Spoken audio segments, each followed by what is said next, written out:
नमस्ते सम्पूर्णमा आजको यस भिडियोमा तपाईहरुलाई स्वागत छ। आजको यस भिडियोमा हामीले जति पनि भनौं न क्लास 7-8 देखि लिएर 10 सम्म जति क्लासकोले नि हेर्न मिल्ने खालको भिडियो लिएर आइसकेका छौं। जहाँनेर चाहिँ हामी आज विषय नेपालीमा स्पेशली नेपाली विषयलाई चाहिँ आज हामी फोकस गर्दै छौं र नेपाली विषयमा रहेर नेपाली व्याकरणलाई हेर्दै छौं। अब व्याकरणको पाटो किलाउँदै गर्दाखेरि हामी कुन पाटो सुरुवात गर्दै छौं अथवा भनौं न कुन पाटोबाट हामी सुरुवात गर्छौं भन्दाखेरि काल र कालको पक्ष भन्ने जुन हाम्रो एउटा च्याप्टर छ, अब छुट्टै एउटा पाठ छ हैन, हो त्यही पाठबाट चाहिँ हामी के गर्छौं त भन्दाखेरि सुरु गर्छौं। र अब यो काललाई म एकदमै सिम्पल एकदमै अन्डरस्ट्यान्डिङ वेमा म तपाईहरुलाई बुझाइदिन्छु र यो कहिले पनि नबिर्सिने गरीको बुझाउँछु भन्ने मलाई लागिरहेछ है त। सो अब हामीलाई थाहा छ, अब काल म ढिला नगरिकन स्टार्ट गरे। अब काल भन्दै गर्दाखेरि हामी सम्पूर्णलाई थाहा छ कि काल कति प्रकारका हुन्छन् त। सिम्पली काल भनेको विशेष गरेर 3 प्रकारका हुन्छन्। तिनीहरू के हो त भन्दाखेरि वर्तमान काल, भूतकाल र भविष्यत काल। ठीक छ। अब चाहिँ यिनीहरुका अझै भनौं न यो वर्तमान कालका लागि पनि अझै यसलाई चाहिँ विभाजित गरिएको छ। भूतकाललाई पनि अझै भनौं न यसका पक्षहरूको आधारमा विभाजित गरिएको छ। भविष्यतका लागि पनि यसकै आधारमा चाहिँ विभाजित गरिएको छ। तर यो कुराहरू केही पनि हैन, एउटै हो, सिमिलर कुरा हो, मात्र यहाँनिर हामीले कन्सेप्ट लिने मात्रै हो। अब सिम्पली हामीले हेर्ने भने वर्तमान कालको लागि त अब हामी लर्न गर्ने भनेको फनी वेमा। सो अब वर्तमान काल सम्झिनको लागि अथवा वर्तमान काल के रहेछ भनेर थाहा पाउनको लागि अथवा सिम्पली मैले वर्तमान काल भनेको अहिले बितिरहेको समयलाई भन्दै गरे भने त्यसरी भन्दा पनि हुन्छ, तर म त्यसरी भन्ने राख्दिन है त। सो अब वर्तमान कालको लागि यति चाहिँ के बुझ्नै पर्छ भन्दाखेरि वर्तमान कालको लागि यसको वर्तमान कालको गर्लफ्रेन्ड चाहिँ के रहेछ त छ। यो छका सम्पूर्ण रूपहरू के हो त वर्तमान कालको रूप भने वर्तमान कालको गर्लफ्रेन्ड हो भनेर बुझ्नु पर्यो। अब भनेपछि यहाँनिरबाट छ, छा, छी, छि, छु, छे, जी यो जति पनि आउँछ, छौँ, छैन, जेसुकै आओस्, ठीक छ। यो सबै के हो त छकै प्रकार हो। किन छकै प्रकार हो अथवा छ नै हो नि त। सो सिम्पली मैले त्यत्रो लामो लेखिराखिन। छका सम्पूर्ण प्रकारहरू छ, छा, छी, छु, छे, छैन, छस्, जेसुकै राख्नुस्, यो भनेको वर्तमान कालको गर्लफ्रेन्ड भयो। अब त्यसै गरेर अब भूतकालमा जाने भने मात्र हामी कालको लागि कुरा गरिरहेका छौँ। अब भूतकालमा हेर्ने भने थ, या, ए, ई यो चाहिँ के हुन् त भूतकालका गर्लफ्रेन्डहरू हुन्। अब यो वर्तमानको कालको लागि कालको गर्लफ्रेन्ड के थियो त भन्दाखेरि सिम्पली हामीले छ भनेका थियौँ। त्यसै गरेर भूतकालको लागि थ या ए ई चाहिँ के रहेछ त भूतकालका गर्लफ्रेन्डहरू रहेछन् भनेर हामीले थाहा हुनुपर्छ।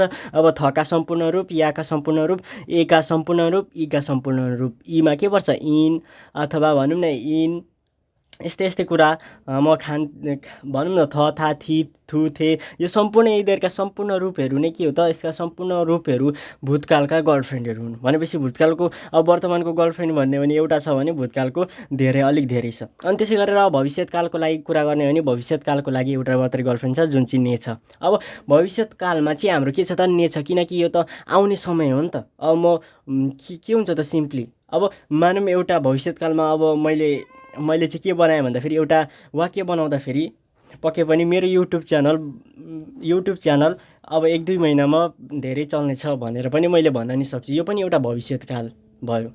मैले भविष्य मात्रै गरेको ने छ भनेपछि सिम्पली भविष्यकालको के रहेछ त भन्दाखेरि गर्लफ्रेन्ड रहेछ भनेर बुझ्नु पर्यो। अब यिनीहरूको आधारमा हेरौँ है, यदि अब यहाँनिर पक्षको कुरा गरिदिन्छु म एकचोटि। पक्षहरू वर्तमानको लागि सामान्य पक्ष यस्तै अपूर्ण यो सिम्पली यस्ता पक्षहरू हुन्छन्। सामान्यतः पक्षको कुरा गर्ने भने 3टा पक्ष हुन्छन्। के हुन्छ त भन्दाखेरि सामान्य, अपूर्ण र पूर्ण, ठिक छ। यति पक्ष हुन्छ सामान्यतया मैले भनिरहेको छु है, ठिक छ। अब पक्षको कुरा गर्दाखेरि यदि वर्तमान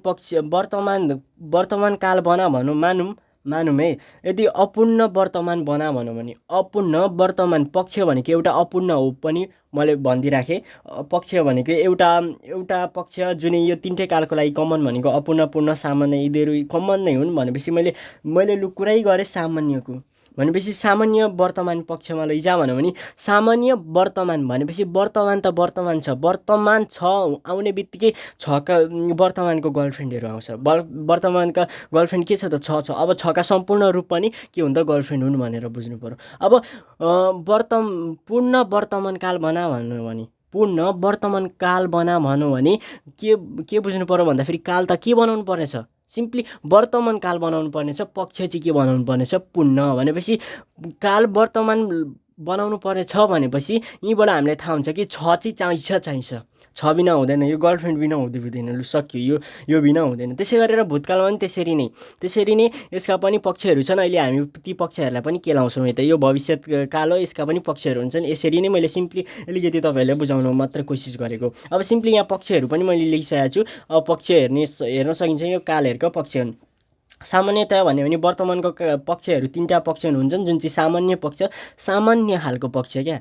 यसको बारेमा मैले चर्चा गर्छु। अपूर्ण पक्ष, वर्तमान कालको अपूर्ण पक्ष। जस्तै अपूर्ण भनेको के हो त, कन्टिन्युअस हो के नि त, पूर्ण भएकै छैन, तर पूर्ण भएको छैन, अपूर्ण छ, अथवा पुरा भएको छैन, पुरा हुँदैछ, पुरा गरिँदैछ नि त, केही न केही गरिँदैछ भने त्यसको लागि पुरा गरिँदैछ, पुरा चाहिँ भइसकेको छैन, अपूर्ण कन्टिन्युअसमा छ। अनि त्यसै गरेर 3मा हेर्ने भने पूर्ण, यो चाहिँ भइसक्यो है, काम चाहिँ कम्प्लिट भइसक्यो भनेर बुझ्नु पर्यो। भनेपछि सामान्य पूर्ण र अपूर्ण र पूर्ण पक्ष हुँदो रहेछ सिम्पली। किन भन्दाखेरि अब वर्तमान र भविष्यको लागि चाहिँ के हो त, यो 3टा यो पक्षहरू चाहिँ कमन हो। किन भन्दाखेरि यिनीहरूको वर्तमान कालको लागि पनि एउटा गर्लफ्रेन्ड छ, भविष्यको पनि एउटा गर्लफ्रेन्ड मात्रै छ। भनेपछि एक एकवटा हुनेको यति 3टा मात्रै भयो। तर अब भूतकालको त 1 2 3 4 बाफ्रे 4जना राखिरहेछ। भनेपछि 4जना राख्यो भने पक्ष पनि धेरै हुन्छ नि, धेरै भयो, यो पनि पक्ष धेरै भयो, 1 2 3 4 5वटा राखिरहन्। ठिक छ, यसरी बुझ्नु पर्यो। अब यहाँ 4टा थियो, 4टा गर्लफ्रेन्ड छ, अब पक्ष चाहिँ 5वटा राखिरहेछ भनेर पनि बुझ्दा भयो। अब के रहेछ त त्यसको लागि चाहिँ भन्दाखेरि सामान्य पक्ष, अपूर्ण पक्ष, पूर्ण पक्ष, यो त सबैको लागि कमन नै हो। ठिक छ। अब त्यसो भए अब एक्स्ट्रा भनेको भूतकालको लागि एक्स्ट्रा पक्ष के रहेछ, अज्ञात र अव्यस्त पक्ष, यति पक्ष रहेछ। अब मानौँ हेरौँ, अब सामान्य पक्ष भनेको त यो त सामान्य नै भयो। ठिक छ, यो भनेको के हो त, सिम्पल हो। यो सामान्य भनेको सिम्पल सेन्टेन्स हो। जस्तै वर्तमान कालमा छ भने, छको फर्म आएको छ भने यो सिम्पली हामीले भन्न सकिन्छ सामान्यमा छ।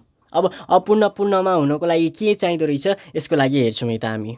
ठिक छ, सामान्यको लागि पनि एउटा हामी के हेर्छौँ त भन्दाखेरि उदाहरण हेरिदिउँ न त। सामान्यको लागि अब जस्तै मैले यहाँ लेखिराखिनँ, मेरो ह्यान्डराइटिङ एकदमै खतरा छ होइन, ह्यान्डराइटिङ म लेखिराख्दिनँ। मात्र सामान्य पक्षको लागि जस्तै म घर जान्छु के आयो त, छका सम्पूर्ण पक्षहरू आयो। धातुमा के आयो त, छु आयो। अब धातु सातु म भनिराख्दिनँ है यहाँनिर चाहिँ, अथवा धातु भनेको पनि म भनिहाल्छु। जस्तै मानौँ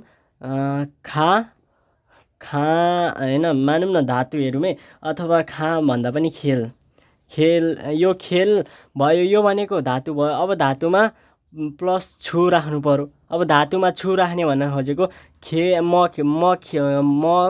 भनौँ न फुटबल खेल्छु भने जस्तै यसरी यो धातु हो क्या, खेल अब खामा छु थप्दा फेरि धातुमा छु। यसका भनौँ न वर्तमानका सम्पूर्ण पक्षहरू, यो पक्ष भन्दा पनि यसका गर्लफ्रेन्डहरूलाई हामीले एड गर्ने हो भने, धातुमा प्लस गर्ने हो भने चाहिँ के हुन्छ त, के भइदिन्छ त भन्दाखेरि सिम्पली सामान्यमा जान्छ, अथवा सामान्य होइन वर्तमानमा जान्छ भनेर बुझौँ न। ठिक छ, यति कुरा बुझ्नु पर्यो। भनेपछि मैले त्यत्रो धातु सातुमा म गइराखिनँ। अब भनेपछि सिम्पली सामान्य पक्ष भनेको एउटा सामान्य वाक्य, म घर जान्छु, हामी किताब पढ्छौँ, अथवा तपाईँहरूले जे पनि लेख्न सक्नुहुन्छ। म भात खाँदैछु, अथवा भात खाँदैछु त सिम्पली भन्न सकेन। अब म घर जान्छु जे भन्न सक्यो क्या, यसरी सामान्य भनेको यो सामान्य नै भयो। अब अपूर्ण भनेको चाहिँ के हो त, पुरा नभएको, पुरा हुन बाँकी नै रहेको, पुरा गरिँदैछ है, अब चाहिँ कन्टिन्यू हुँदैछ। भनेपछि अपूर्ण भनेको के हो, सिम्पली तै र दै लगाउने। अब दै लगाउने मात्र। अपूर्ण भनेको के रहेछ, अपूर्ण भनेको दै रहेछ, दै, यति बुझ्नु पर्यो। अब त्यसो भए पूर्ण भनेको के हो त, एका। ठिक छ, एको अनि के रहेछ त, एका रहेछ भनेर यसरी बुझ्नु पर्यो। भनेपछि अपूर्ण भनेको दै, यति सम्झिने। अपूर्ण पक्षको अब मानौँ वर्तमानले त छलाई गर्लफ्रेन्ड बनाएको थियो। अब मानौँ यिनीहरूले आफ्ना गर्लफ्रेन्डहरू थिए, र अझै यिनीहरूका पक्षहरू पनि छन् भने पक्षहरूको पनि अझै के छ, आफ्नो गर्लफ्रेन्डहरू छ। जस्तै अपूर्णको दै, पूर्ण पक्षको एको, एका, यति बुझ्नु पर्यो। ठिक छ, अहिले यसको बारेमा अहिले हामी कुरा गरि नै हाल्छौँ, यसको बारेमा चिन्ता नलिउँ। अब मानौँ यो सामान्य भनेको त के हो त, अब जस्तै एउटा सामान्य उदाहरण दियो, जस्तै म घर जान्छु, यो के हो त, यो सामान्य हो। यो वर्तमान काल के छ त भन्दाखेरि सामान्य वर्तमानकालमै छ। सामान्य वर्तमानकालमा लगिराख्नु कुनै ठुलो कुरो होइन। यसलाई मैले स्किप गर्दै अब अपूर्णमा जानु पर्यो है त। अब जस्तै वर्तमानको लागि जाउँ है त। वर्तमानमा जस्तै वर्तमानमा चाहिँ हामीलाई के बना भनौँ भन्दाखेरि अपूर्ण वर्तमानकाल बना भनौँ। अपूर्ण भनेको के हो त? पक्ष बना। अपूर्णमा के लाग्ने रहेछ? तैदै लाग्ने रहेछ। र वर्तमान बना। अपूर्ण त बना, पक्ष चाहिँ अपूर्ण बना, पक्ष अपूर्ण, अपूर्णको गर्लफ्रेन्डहरू युज गर भन्न खोजेको। अनि वर्तमान काल अपूर्ण वर्तमान कालमा लैजा। वर्तमान काल भन्ने बित्तिकै छको पनि के लाग्छ त? यसका सम्पूर्ण रूपहरू लाग्छन्। जस्तै म घर जाँदैछु।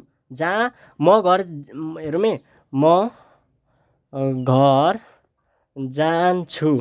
म घर जान्छु यसलाई अपूर्ण पक्षमा के भनौँ भन्दाखेरि सिम्पली अपूर्ण वर्तमानकाल बना भनौँ भने। अब अपूर्ण वर्तमानकाल बना भन्यो भने म घर, अब अपूर्णको पक्ष युज गर्ने म घर हेरौँ है, यो धातुमा हेरौँ है, जा। अब म घर जा त हुँदैन नि त। सो म घर अब अपूर्ण पक्ष जाँदै। अब जाँदै यो त अपूर्णमा मात्रै भयो, तर के काल बना भनिरहेछ? वर्तमान काल बना भनिरहेछ। भनेपछि वर्तमान कालका रूपहरू के हुन् त? छ, छु, छे, छे सबै हुन्छ। भनेपछि म घर जाँदैछु हुन्छ। हो कि नि त? हो, यसरी बुझ्नु पर्यो। जाँदैछु, अब यहाँबाट पनि बुझ्न सक्यो म घर जाँदैछु, गइसकेको छैन, कम्प्लिट भएको छैन, कन्टिन्यू हुँदैछु, म वेमा जाँदैछु नि त, एउटा बाटोमा जाँदैछु। हो, यसरी बुझ्नु पर्यो। त्यसै गरेर पूर्ण बना, यसैलाई पूर्ण बनाइदिने। म घर अब पक्ष के बना? पूर्ण वर्तमान बना भनौँ भने गइसकेको कुरा हो नि त। हो कि नि त? यो पूर्ण भनेको त पूर्ण भइसक्यो, कम्प्लिट भइसक्यो नि त। भनेपछि अब म घर जान्छुलाई के बनाउनु पर्यो भन्दाखेरि पूर्ण पक्ष बनाउनु पर्यो। अथवा वर्तमान कालमा बनाउनु पर्नेछ, पक्ष चाहिँ के लाउनु पर्नेछ? पूर्णको गर्लफ्रेन्डहरू एको एका हो। सिम्पली यति हो। र वर्तमान कालमै लानु छ भनेपछि वर्तमान कालमै लानु छ भनेपछि वर्तमानको जुन यो गर्लफ्रेन्डहरूलाई युज गर्ने छका सम्पूर्ण रूपहरू। जस्तै म घर जान्छु छ नि त, होइन? म घर, अब यहाँनिर के हुन्छ त? अब तपाईँहरूले युज गर्नु पर्यो। म घर जान्छु भइसक्यो यहाँ। अब म घर गएको के छ त? अब गएको छु, गएको छुइनँ, के हुन्छ त? म घर गइसकेको छु भन्दा पनि गएको छु, गएको। अब यसका सम्पूर्ण रूप के लाग्छ? यसमा के सुइटेबल हुन्छ त्यही लाउने। गएको छु, छैन, छ, जे लगाउँदा नि हुन्छ। गएको छु। हो, यसरी बनाउन सक्यो। यति कुरा भयो अपूर्ण पूर्ण। अब भविष्यको लागि पनि म घर जान्छु छ भने म घर अब अपूर्ण हेरौँ है। जस्तै यति कुरा त मैले गरिदिएँ। अब भविष्यकालको लागि पनि कुरा गर्ने, यसरी नै युज गर्ने। भूतकालको लागि पनि सेम यसरी नै हो, सेम प्रोसेसले। जस्तै म घर जान्छुलाई अपूर्ण पक्ष बना, अपूर्ण भूतकाल बना भनौँ भने पक्ष केमा लाने? अपूर्णमा। अपूर्णको गर्लफ्रेन्डहरू युज हाल्ने। अनि भूतकालका यसका सम्पूर्ण रूपहरू यिनीहरूका भूतकालको चाहिँ एक्चुअल गर्लफ्रेन्डहरूलाई चाहिँ युज गर्ने। जस्तै अपूर्ण, म घर जान्छुलाई अपूर्ण भूतकाल बना भनौँ भने के हुन्छ त? म घर अब तैदै युज गर्ने, जाँदै। अनि थका सम्पूर्ण फर्महरू थ, था, थी, थु, थी। अनि य अथवा भनौँ थ, य, इ, ए भन्दा नि भयो, या भन्दा नि भयो है। या अथवा सम्पूर्ण याका रूपहरू या, इ अथवा भनौँ य, स्य, सबै जेसुकै भनौँ। भनेपछि म घर जाँदै थिएँ भनेर यसको हुन्छ। त्यसै गरेर पूर्ण बना भन्यो भने भूतकाल, पूर्ण भूतकाल बना भन्यो भने पक्ष के बना भनिरहेछ? पूर्ण बना पक्ष भनेपछि अब जेसुकैको लागि होस्, भूतकालको होस् कि लागु होस् कि भविष्य कि वर्तमान, जेसुको लागि जेको लागि पनि यो दुइटै गर्लफ्रेन्डहरूले काम गर्छ। अरू गर्लफ्रेन्ड चाहिँदैन, यति नै चाहिन्छ।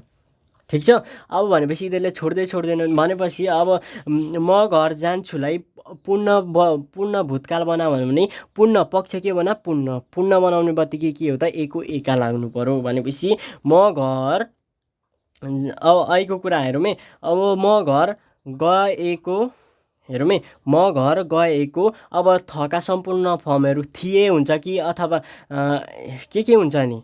अब थिए हुन्छ भने थिए लगाउने, किनकि यो भनेको त यो थ भनेको त के हो त? भूतकालको गर्लफ्रेन्ड हो नि त। थका सम्पूर्ण फर्म थ, था, थी। अनि यहाँ पनि के आयो त? यो आयो, थिए थिए यो आयो ए यो होइन यो आयो भनेपछि यो गर्लफ्रेन्डहरू युज गर्ने हो सिम्पली यसरी युज गर्ने हो बुझिँदैछ नि। अब यहाँ कुरा गरिदिउँ अज्ञात र अभ्यस्त यो सिम्पली यसको युज यो भविष्यमा नि त्यही हो म घर जान्छुको भविष्य त अपूर्ण पक्ष बना सामान्य पक्ष भनेको सामान्य भयो यो यसको चर्चा गरिराख्नु पर्दैन। अब सिम्पली मैले कुरा गर्दै अज्ञात पक्षमा हेरौँ है।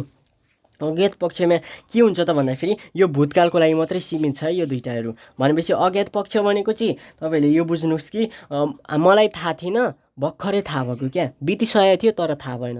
अब जस्तै एउटा उदाहरण हेर्ने हो भने तल घरका भनौँ न तल घरका बा त बितेछन् अथवा के भन्न सकियो त भन्दाखेरि अझै सिम्पली अझै उदाहरणहरू भन्ने हो भने के भन्ने हो त भन्दाखेरि के भन्न सकिन्छ थाहा पाएको थिएन भर्खर थाहा पाएको कुरा हो क्या जस्तै अज्ञात पक्ष भनेको ठिक छ।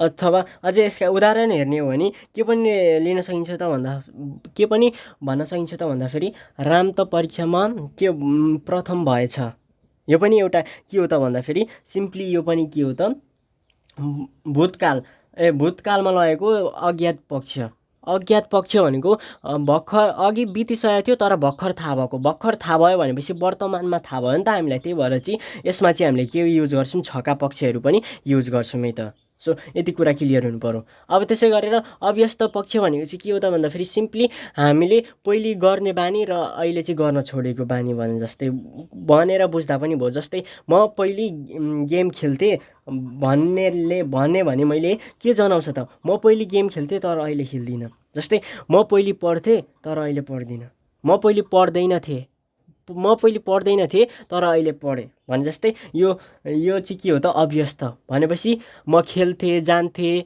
कुद्थेँ होइन कुट्थेँ जे लेख्दा नि भयो पढ्थेँ पढ्दैन थिएँ यो छ नि यो सम्पूर्ण यो थकै सम्पूर्ण फर्महरू हो। जस्तै म जान्थेँ क्या म भनौँ न त्यसरी नै बुझ्दा भयो जुन चाहिँ बितिसकेको कुराहरू अथवा भनौँ न विगतमा भएको आफ्ना बानीहरू होइन तर अहिले चाहिँ त्यो बानीहरू गरिँदैन क्या सिम्पली त्यही लिन सकियो।